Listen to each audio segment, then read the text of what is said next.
Halo semuanya, gimana kabarnya hari ini? Semoga sehat dan dilancarkan rezekinya ya, amin. Jadi di video kali ini, Nivan akan menceritakan alur Donghua Tomb of Felangard yang menceritakan seorang pemuda yang dikubur hidup-hidup di tempat pemakaman kuno dewa dan iblis. Lalu dirinya dibangkitkan kembali setelah 10.000 tahun berlalu. Kini dirinya berusaha untuk mencari kebenaran tentang mengapa dirinya dimakamkan di tempat tersebut. Dan inilah awal cerita Tomb of Felangard.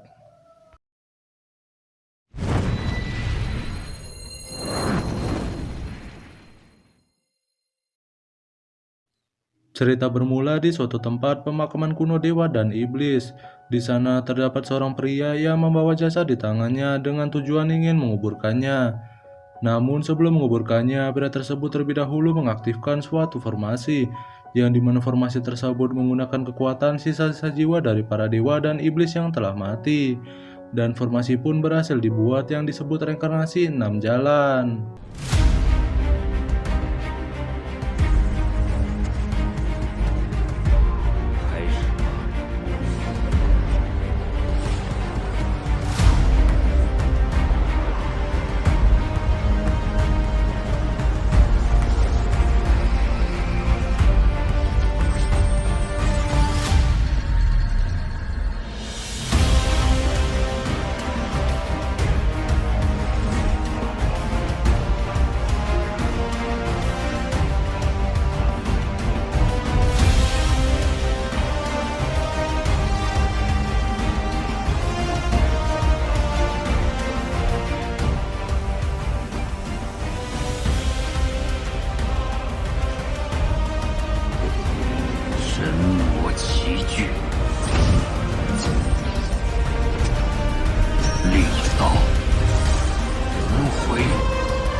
Kemudian cerita berlanjut di kedalaman hutan memperlihatkan seekor naga kecil yang sedang dikejar-kejar oleh dua orang pemburu. Ia melakukan segala cara demi menghindari dari sergapan pemburu tersebut. Dengan cara melompat dari pepohonan bergelantungan bahkan mengelabui pemburu tersebut dengan sisi imutnya.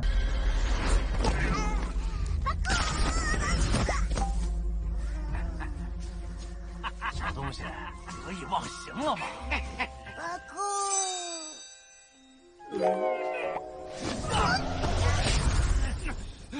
小兔子，给我追！ Hingga pada akhirnya dalam pelariannya naga tersebut pun harus tersudutkan, di mana dirinya berada di ujung tebing yang sangat curam. Tepat di bawah tebing terlihat suatu tempat yang tidak asing lagi. Tempat tersebut seperti pemakaman kuno dewa dan iblis di scene awal tadi. Namun tempat ini terlihat diselimuti oleh segel penghalang di sekelilingnya. Dalam posisi yang disudutkan dengan pemburu yang semakin mendekati, tanpa sengaja si naga tergelincir terjatuh ke bawah tebing. Namun dirinya tidak langsung jatuh turun ke daratan karena ada penghalang yang menahannya. Di waktu bersamaan, tiba-tiba halnya terjadi, di mana langit dan awan yang semula cerah menjadi gelap.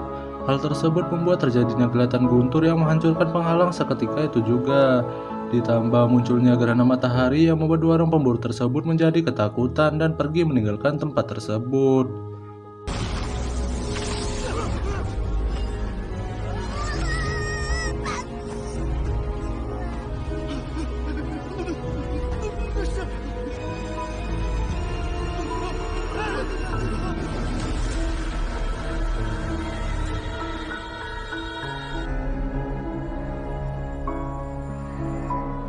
Kemudian si naga yang terjatuh ke daratan, ia mulai kehilangan arah. Namun tiba-tiba muncul sosok manusia yang bangkit dari kubur, yang langsung menghempaskan naga tersebut. Sosok manusia itu adalah pemeran utama dari series Donghua kali ini yang bernama Chenan. Setelah kemunculannya, langit dan awan yang semula gelap mulai kembali menjadi terang, dan Chenan mendapatkan sedikit ingatan tentang masa lalu hidupnya, yang membuat kepalanya sedikit merasakan kesakitan. Karena dirinya sadar bahwa dirinya bukankah sudah mati, kini Cenan juga merasa heran mengapa dirinya berada di tempat tersebut. Setelah mengamati sekeliling tempat tersebut, kini Cenan baru menyadari kalau tempat ini adalah pemakaman kuno dewa dan iblis. Namun Cenan kebingungan lantaran mengapa mereka bisa dikuburkan bersamaan. Karena semua dewa sudah mati dan iblis sudah musnah, mengapa dirinya masih hidup. 玄幻大陆和西方魔幻大陆的众神魔，为何会合葬在一起？这个世界怎么了？神死了，魔灭了，为何我还活着？ Kemudian si naga yang berusaha kabur ia diketahui oleh Cenan. Cenan pun langsung mendekati naga tersebut. Si naga yang ketakutan pun mencoba mengelabui Cenan, namun itu tidak berhasil. Alhasil si naga pun ditangkap oleh Cenan. Kini Cenan akan membakar naga tersebut untuk disantapnya. Namun si naga yang terus menangis, tanpa sengaja air matanya terhempas ke mulut Cenan dan tertelan olehnya. Seketika itu juga terdengar suara naga tersebut berbicara, di mana naga tersebut memohon ampun dan meminta maaf kepada Cenan. Namun Cenan masih tidak tahu kalau yang berbicara dengannya adalah si naga. Lalu si naga mengatakan yang berbicara adalah dirinya. Karena Cenan sudah menelan air matanya, kini Cenan bisa mengerti bahasa dirinya. Kemudian Cenan menanyakan tempat apakah ini dan berapa lama jika ingin pergi ke ibu kota Huayang. Lalu si naga menjawab apakah Cenan ingin bercanda dengannya bahwa ibu kota Huayang atau negara kuno Huayang sudah menghilang selama 10.000 tahun yang lalu, yang membuat Cenan kaget. Si naga pun menjelaskan ketika benua barat dan timur bergabung itu menimbulkan banyak sekali gejolak. Bahkan negara kuno menghilang sekaligus termasuk negara Huayang yang Cenan katakan. Kini semuanya disebut benua Tianyuan.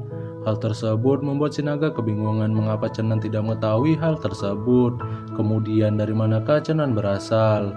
Dan mengapa Cenan dikubur hidup-hidup di tempat ini? Apakah dirinya dahulu sudah menyinggung seseorang? Lalu Cenan pun mengingat masa lalunya di mana dirinya terbaring lemah di padang bunga dan memanggil-manggil seseorang bernama Yusin. Mendengar nama Yusin, si naga berpikir bahwa Yusinlah yang sudah mengubur Cenan hidup-hidup. Cenan pun tidak menjawab hal tersebut dan dia berpikir bahwa waktu telah banyak berlalu dan semuanya telah berubah. Mungkin dirinya kini sudah tertelan oleh zaman. Kemudian Cenan mencoba mengeluarkan kekuatannya, namun itu masih belum pulih walaupun sudah 10.000 tahun berlalu. Kemudian Cenan ingin membakar naga tersebut kembali, namun si naga yang panik pun menawarkan bantuan dirinya untuk memperkenalkan hal-hal baru di dunia ini. Cenan pun menyepakati hal tersebut dan membebaskan si naga. Si naga tahu bahwa Cenan bukanlah orang biasa-biasa saja, karena dirinya dapat mampu keluar masuk dari makam para dewa dan iblis.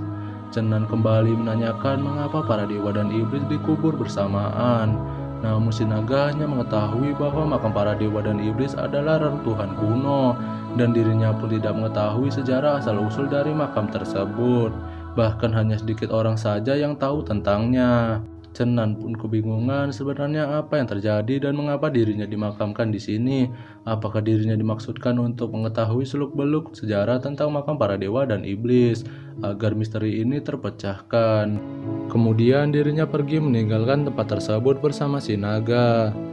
Namun tepat di atas kepala mereka tiba-tiba terbang seekor naga raksasa yang ternyata itu adalah salah satu naga dari sukunya si naga kecil yang mampu terbang ribuan mil jauhnya dan sangat cepat. Pada saat naga raksasa itu menjauh, muncul tangan raksasa yang menangkap naga itu. Cenan pun langsung beranggapan apakah itu raksasa kuno yang legendaris. Si naga kecil pun mengiyakannya jika tidak memiliki kemampuan sangat sulit untuk bertahan hidup di sini. Kemudian si naga kecil pun memperkenalkan namanya yaitu Dongdong dan mengajak Cenan untuk bekerja sama dengannya sebagai teman ke depannya. Lalu perjalanan mereka sebagai teman pun dimulai.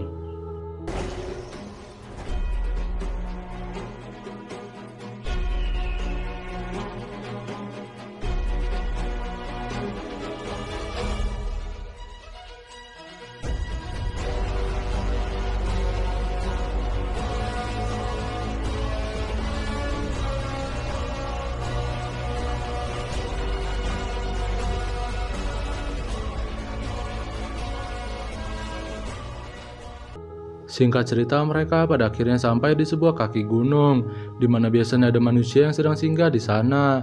Namun mereka tidak mengetahui tentang makam kuno para dewa dan iblis. Kemudian Dongdong yang hendak menyeberangi sungai, ia malah tergelincir. Cenan pun berusaha menyelamatkannya, namun ia ikut terjatuh karena tak kuat menahan berat tubuh Dongdong. 喂，你可减肥了。 Di bawah air terjun ternyata ada seorang wanita yang sedang mandi di sana, dan sialnya Cenan terjatuh tepat di atas wanita tersebut. Dan ini adalah awal kesialan Cenan setelah 10.000 tahun berlalu, dan dirinya sudah menduga hal ini akan terjadi. Ditambah Dongdong yang menimpa kepalanya sehingga mengenai gunung kembar si wanita tersebut. Hal itu membuatnya sangat marah dan menghempaskan Cenan dengan si naga. Dan nama wanita itu adalah Cuyu. Ia langsung memanggil pengawalnya. Di saat Cenan membetulkan pengaman Cuyu, muncul pengawal Cuyu yang langsung menghantamkan tinjunya ke wajah Cenan, yang membuatnya sangat kesal dan sedikit mengancam mereka karena mereka adalah wanita.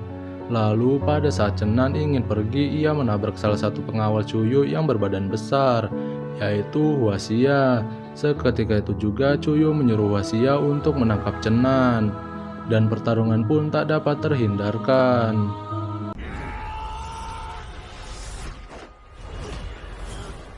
有空力真是麻烦。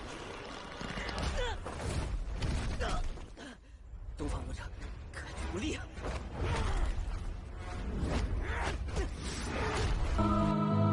Di lain sisi, Cuyu yang melihat bahwa Cenan dapat melawan Hwaxia, ia menyuruh pengawal wanitanya yaitu Yuexia untuk membantunya dengan kekuatan es miliknya yang dapat membukukan sesuatu secara instan. Sementara itu, Dongdong yang tersangkut di ranting pohon, ia berhasil lepas setelah Hwaxia mengepaskan Cenan ke pohon itu yang membuat rantingnya patah. Kemudian Yuexia langsung menyerang Cenan menggunakan teknik gelembung es miliknya. Dengan polosnya, Dongdong malah menyentuh gelembung tersebut yang membukukan dirinya seketika itu juga. 以后发现不发现？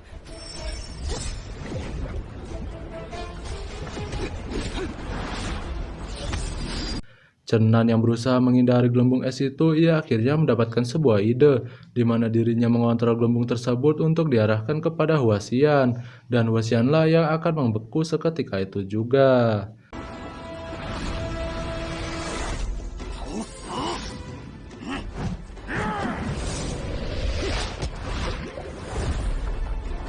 要加油！